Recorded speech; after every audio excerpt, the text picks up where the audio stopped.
Hello guys, welcome back to my channel. ഇന്നും ഒരു shopping വ്ലോഗാണ്. ഓഫീസിലൊക്കെ ഇടാൻ വേണ്ടി കുറച്ച് കുർത്തീസ് നോക്കാൻ വേണ്ടി ഇറങ്ങിയതാണ്. ആക്ച്വലി വൈറ്റ് കുർത്തിയാണ് യൂസ് ചെയ്യേണ്ടത്, പക്ഷെ ഇപ്പൊ എല്ലാവരും ബ്ലാക്ക് ആണ് യൂസ് ചെയ്യുന്നത് കൂടുതൽ. എന്തായാലും ഇതുവരെ വന്നതല്ലേ, അതുകൊണ്ട് പുതിയ കളക്ഷൻസ് ഒക്കെ ഒന്ന് നോക്കാം. ഇവിടെ പ്രൈസും കാര്യങ്ങളും എല്ലാം റീസണബിൾ ആണ്. ഒരേ ഒരു പ്രശ്നമേ ഉള്ളൂ കേട്ടോ, ഇവിടെ ബില്ല് ചെയ്യാൻ നിൽക്കുന്നിടത്ത് നമുക്ക് നല്ല ക്ഷമ വേണം. നമ്മളൊക്കെ മര്യാദയ്ക്ക് ക്യൂവിൽ ബില്ല് ചെയ്യാൻ നിൽക്കുമ്പോൾ ഒരു മര്യാദ ഇല്ലാതെ ഓരോരുത്തർ ഇടയ്ക്ക് കയറി വന്ന് ബില്ല് ചെയ്തിട്ട് പോവും. അത് മാത്രമാണ് കേട്ടോ ഇവിടുത്തെ ഒരു ഇഷ്യൂ. ഞാൻ മാത്രമല്ല കേട്ടോ ഈ കംപ്ലൈന്റ് പറയുന്നത്. സീരിയൽ ആക്ട്രസ് അമൃത നായർ പുള്ളിക്കാരിയുടെ വ്ളോഗിലും ഇതേ സെയിം ഇഷ്യൂ തന്നെ പറയുന്നുണ്ട്. രാമചന്ദ്രനിൽ ഷോപ്പിങ്ങിന് പോയിട്ട് ക്യൂവിൽ നിൽക്കാതെ ഡയറക്റ്റ് ആയിട്ട് ബില്ല് ചെയ്തിട്ട് പോയ കാര്യം പുള്ളിക്കാരി പറയുന്നുണ്ട്. വീഡിയോയുടെ ലാസ്റ്റ് ഞാൻ ഇതിനെക്കുറിച്ച് ഡീറ്റെയിൽ ആയിട്ട് പറയാം, അപ്പോൾ നിങ്ങൾ വീഡിയോ ഫുള്ളായിട്ട് കാണണേ. എനിക്ക് ദേഷ്യം വരാനുള്ള കാരണം വേറൊന്നുമല്ല, ബിക്കോസ് എൻ്റെ കയ്യിൽ ആകെ രണ്ടേ ഐറ്റം മാത്രമേ ഉണ്ടായിരുന്നുള്ളൂ ബില്ല് ചെയ്യാൻ. അപ്പോൾ പുള്ളിക്കാരൻ ഒരു മര്യാദ ഇല്ലാതെ വന്ന് കയറി ഒരേച്ചുള്ളൂ പെട്ടെന്ന് ബില്ലടിക്കണേന്ന് പറഞ്ഞ് ചെയ്തിട്ട് പോയപ്പോൾ ആക്ച്വലി എനിക്ക് നല്ല ദേഷ്യം വന്നു. റിയാക്ട് ചെയ്യാത്തതിന്റെ കാര്യം എന്താന്ന് വെച്ച് കഴിഞ്ഞാൽ, ഒരു മര്യാദ ഇല്ലാത്ത ഒരു മനുഷ്യനായതുകൊണ്ടാണല്ലോ അയാൾ ഈ പ്രവൃത്തി കാണിച്ചത്. അപ്പൊ ഇങ്ങനെയുള്ളവരായിട്ട് സംസാരിച്ചാലത്തെ അവസ്ഥ അറിയാമല്ലോ, മര്യാദ ഇല്ലാത്ത സംസാരം തന്നെ ആയിരിക്കും. എനിക്കങ്ങനെ മര്യാദ ഇല്ലാതെ സംസാരിക്കാനും വഴി കിടന്ന് അടി ഉണ്ടാക്കാനൊന്നും താല്പര്യം ഇല്ലാത്തതുകൊണ്ട് അങ്ങ് വെറുതെ വിട്ടതാണ്. ഇവിടെ നോട്ട്ബുക്സിനൊക്കെ നല്ല ഓഫറുണ്ട്. 20%, 30% ഒക്കെ റേറ്റ് കുറവാണ്. ഇപ്രാവശ്യം പോയപ്പോൾ ബാഗിന്റെ കളക്ഷൻ കുറവായിരുന്നു. മേ ബി എല്ലാവരും നേരത്തെ വാങ്ങിച്ചിട്ട് പോയതായിരിക്കും.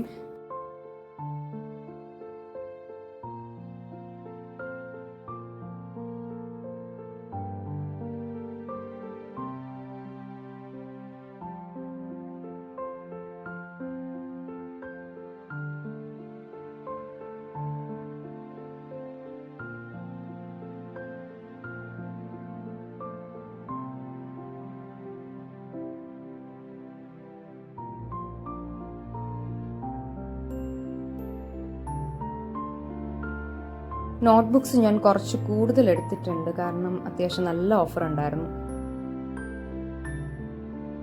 പിന്നെ ഞാൻ കുറച്ച് പൊട്ടും ഹെയർ ക്ലിപ്സും എല്ലാം വാങ്ങിച്ചു.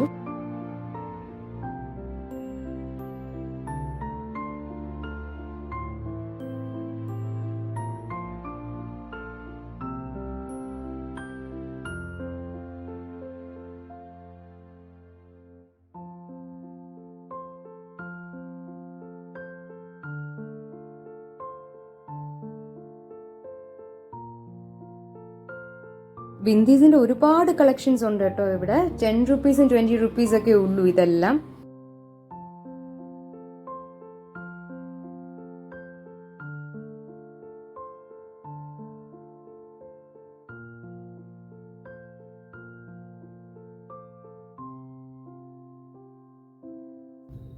ഷോപ്പിംഗ് ഒക്കെ കഴിഞ്ഞ് ഇറങ്ങിയിട്ടുണ്ട്. അവിടെ റേറ്റും കാര്യങ്ങളും എല്ലാം കുറവാണ്. പക്ഷെ ഒരു പ്രശ്നം എന്താന്ന് വെച്ച് കഴിഞ്ഞാൽ, ഈ ബില്ല് അടിക്കാൻ നിൽക്കുന്നിടത്ത് കുറെ ഈ മര്യാദ കെട്ട കുറെ എണ്ണം ഉണ്ട്. ഇടയ്ക്ക് കയറി വന്ന് ഒരൈറ്റേ ഉള്ളൂ, 2 ഐറ്റേ ഉള്ളൂ, ഇന്ന് പെട്ടെന്ന് ബില്ലടിച്ചു തരൂ.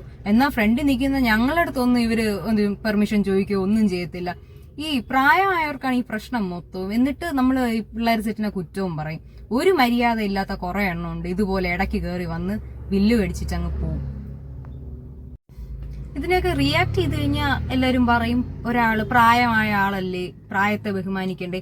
ഇമാതിരി ഉള്ള പരിപാടികളൊക്കെ കാണിച്ചു കഴിഞ്ഞാൽ എങ്ങനെയാണ് ബഹുമാനിക്കേണ്ടത്? ഒരാളുടെ ഏജ് വെച്ചിട്ടല്ലല്ലോ നമ്മൾ റെസ്പെക്ട് ചെയ്യേണ്ടത്, അവരുടെ പെരുമാറ്റവും എല്ലാം കൺസിഡർ ചെയ്യണമല്ലോ. അപ്പോൾ എനിക്ക് തോന്നുന്നില്ല, എല്ലാവർക്കും അത്യാവശ്യമുണ്ട്, എല്ലാവർക്കും പോകേണ്ടതാണ്. അപ്പോൾ എല്ലാവരും ഇതുപോലെ ക്യൂവിൽ നിന്നല്ലേ ബില്ലടിക്കുന്നത്. അതിന്റെ ഇടയ്ക്ക് ഒരു മര്യാദ ഇല്ലാതെ വന്ന് ഇങ്ങനെ ഇടയ്ക്ക് കയറി ബില്ലടിക്കുന്നത് അത് അത്ര നല്ല കാര്യമായിട്ട് എനിക്ക് തോന്നുന്നില്ല. ഇവിടുത്തെ ഏറ്റവും വലിയ പ്രശ്നം ഇതാണ്, സ്റ്റാഫ് ഒന്നും അത് നോക്കത്തില്ല.